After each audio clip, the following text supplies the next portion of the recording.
Salut tout le monde et bienvenue dans cette nouvelle vidéo. Alors aujourd'hui c'est une journée un peu spéciale parce qu'en fait l'année dernière, le 17 février 2018, j'avais uploadé ma première vidéo sur ma chaîne, ce que je considère en tout cas comme étant ma première vidéo sur ma chaîne. C'était ma vidéo qui parlait de l'iPad Pro pour le dessin, je faisais le bilan. Et donc aujourd'hui c'est un anniversaire en quelque sorte, ça fait un an que je suis sur YouTube et du coup je me suis dit que ça serait bien de faire un petit speed painting, de vous montrer comment j'ai fait cette illustration. En parlant un petit peu de mon rapport à YouTube, de ce que j'ai appris de cette année, etc. Ça va être à peu près le programme pour aujourd'hui, donc voilà, allons-y. Alors en fait, du coup, quand j'ai commencé à faire des vidéos sur YouTube, c'était pour pallier un petit peu déjà un manque de pratique du dessin. Enfin, je travaillais beaucoup à ce moment-là et je dessinais que sur mon temps libre, et j'arrivais pas à... comment dire, j'arrivais pas à m'y mettre forcément. Vous savez, quand vous travaillez, moi je travaillais quoi? Je travaillais 60 heures par semaine à peu près. 50-60 heures par semaine, et du coup quand vous avez 2 jours de repos après avoir travaillé 55 heures, et du coup quand vous avez 2 jours de repos après avoir travaillé 60 heures, je peux vous garantir que vous avez envie de rien foutre. Mais j'essayais de dessiner quand même, je me réveillais tôt le matin, toujours genre vers 5h30 du matin, et j'essayais de dessiner au maximum avant d'aller bosser, et ainsi de suite. C'était un peu comme ça que j'essayais de faire. Mais bon, évidemment, il y avait des moments où j'y arrivais pas, hein.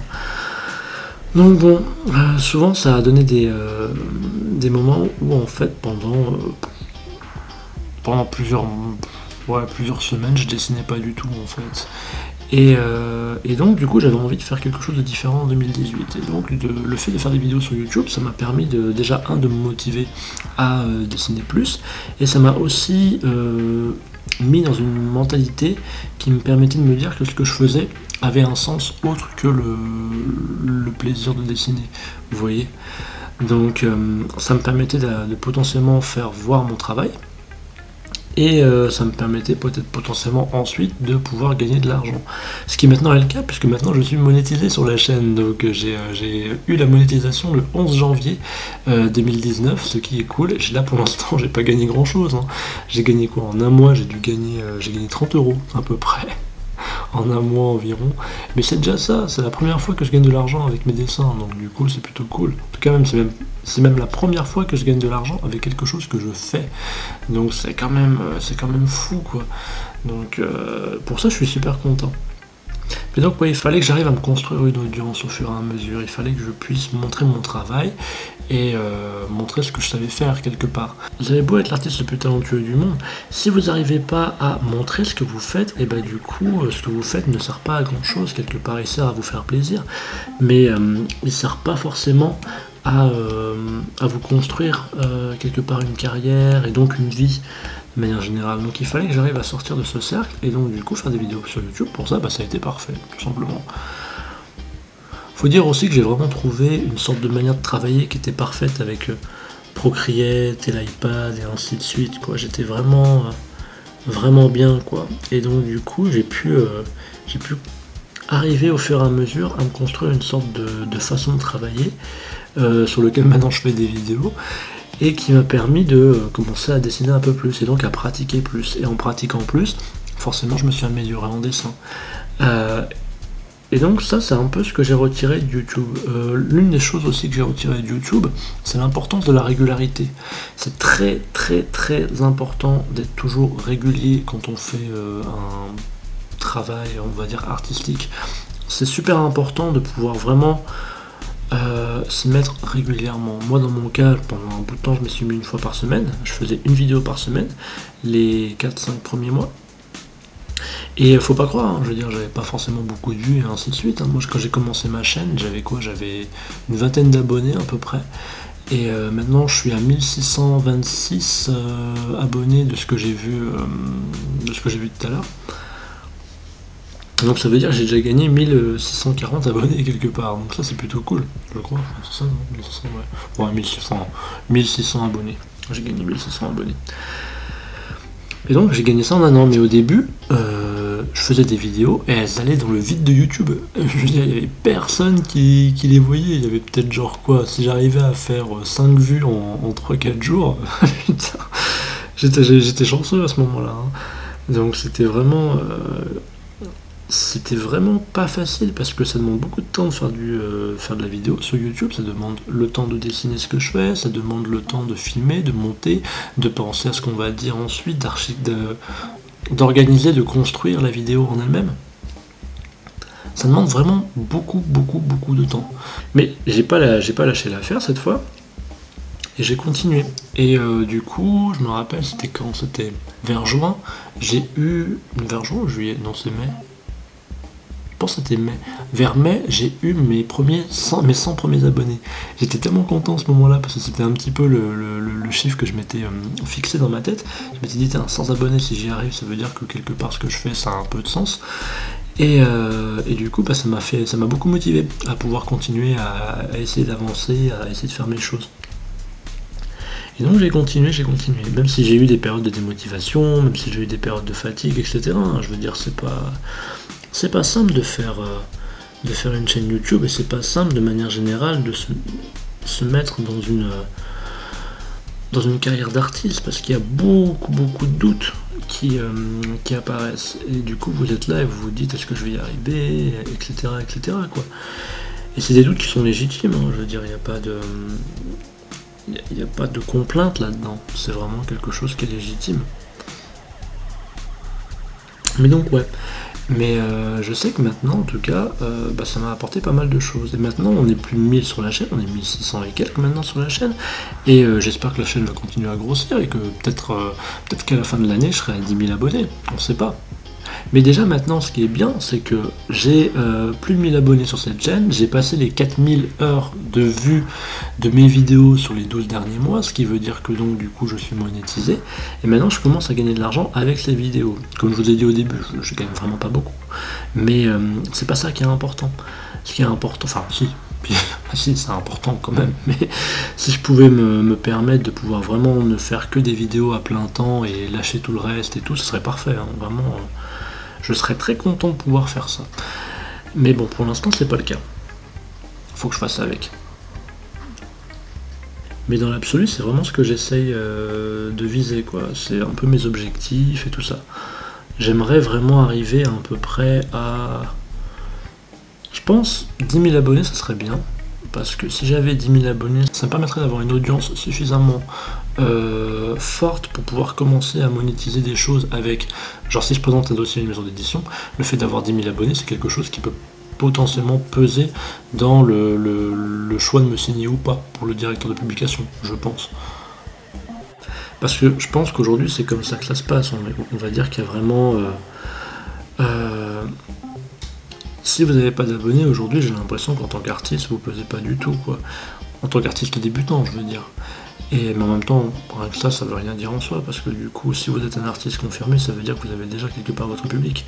C'est la préoccupation majeure de tous les artistes, hein, se trouver son public. Je vais consacrer une vidéo entière à ce sujet. Mais ouais. Et donc du coup, cette année sur YouTube, ça m'a appris donc à travailler, à être plus régulier, à faire plus de choses, à me mettre vraiment à travailler à bloc sur ce que je fais, et à un peu arrêter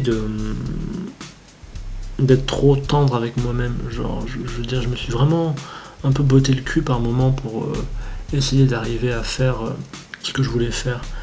Parce que parfois, vous pouvez vous enfoncer dans une sorte de confort qui vous permet pas de pouvoir arriver à atteindre vos objectifs. Et donc, là, c'est ce que j'ai fait. Je me suis vraiment botté le cul, en fait, tout simplement. Le fait de faire des vidéos sur YouTube, ça m'a vraiment mis dans une certaine façon de penser qui a été très bénéfique, je trouve, pour la façon dont j'envisage mon travail. Rien que le fait de faire des illustrations comme ça, par exemple. Avant, je faisais pas d'illustrations parce que c'était quelque chose qui me faisait chier. J'arrivais jamais à me dire, j'arrivais jamais à trouver l'intérêt de faire de l'illustration comme ça. Mais le fait de faire des vidéos sur YouTube pour montrer comment je fais des choses dans Procreate, il faut que j'ai un dessin qui soit fait. Et donc le fait de faire des illustrations comme ça, ça me permet ensuite de pouvoir m'en servir pour pouvoir potentiellement vous montrer différentes façons que j'ai de pouvoir travailler dans Procreate. Et donc ça m'a amené à faire des illustrations. Et maintenant, ces illustrations, je peux peut-être potentiellement faire quelque chose, je peux les mettre peut-être dans un portfolio, pour pouvoir potentiellement trouver du boulot ensuite en tant qu'illustrateur, peut-être chez des éditeurs pour enfants, ou ce genre de choses, j'en sais rien, quoi.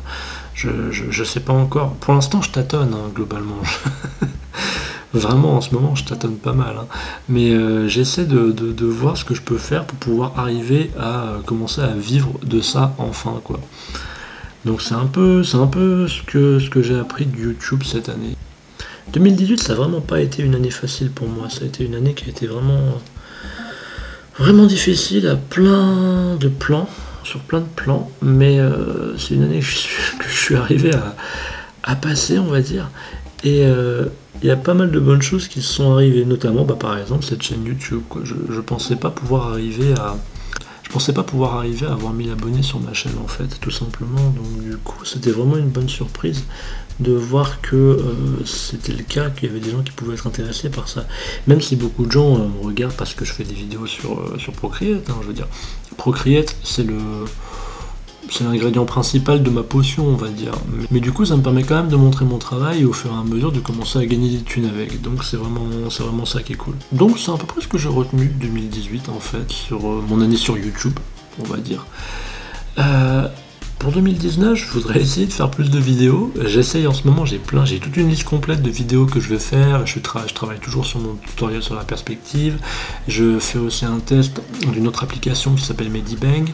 Je vais faire encore d'autres vidéos sur Procreate, etc., etc. Mais bon, pour l'instant, j'ai encore du mal à arriver à trouver un peu une façon d'organiser mon temps qui me permette de faire autant de vidéos que j'en ai envie. Mais bon, bref, ça j'arriverai à trouver ça, hein.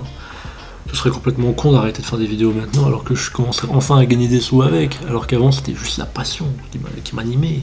Là maintenant c'est bien, il y a de la passion et un petit peu de sous derrière aussi. Et ça peut être pas mal, mine de rien, quand même. Donc voilà, ouais, on va voir en 2019 ce qui va se passer. Objectif pour 2019, si en fin 2019 je peux arriver à 10 000 abonnés, je serais vraiment très content. Si je pouvais cette année arriver à vivre de mon travail d'une manière ou d'une autre, ce serait parfait, que ce soit avec ces vidéos sur YouTube ou que ce soit en faisant des BD, crowdfunding ou j'en sais rien, n'importe quoi d'autre. Mais si je pouvais vraiment commencer à bien gagner ma vie avec ce que je fais, ça serait vraiment cool. Je lâche pas l'affaire. Si vous êtes dans ce cas-là, lâchez pas non plus, parce que ça va forcément finir par payer au bout d'un moment quand même. Donc lâchez pas l'affaire, continuez de créer, c'est un peu ça le concept, quoi.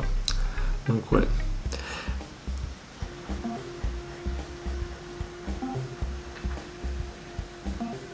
En fait, les lumières derrière les personnages, comme ça, c'est super moche, quoi, du coup.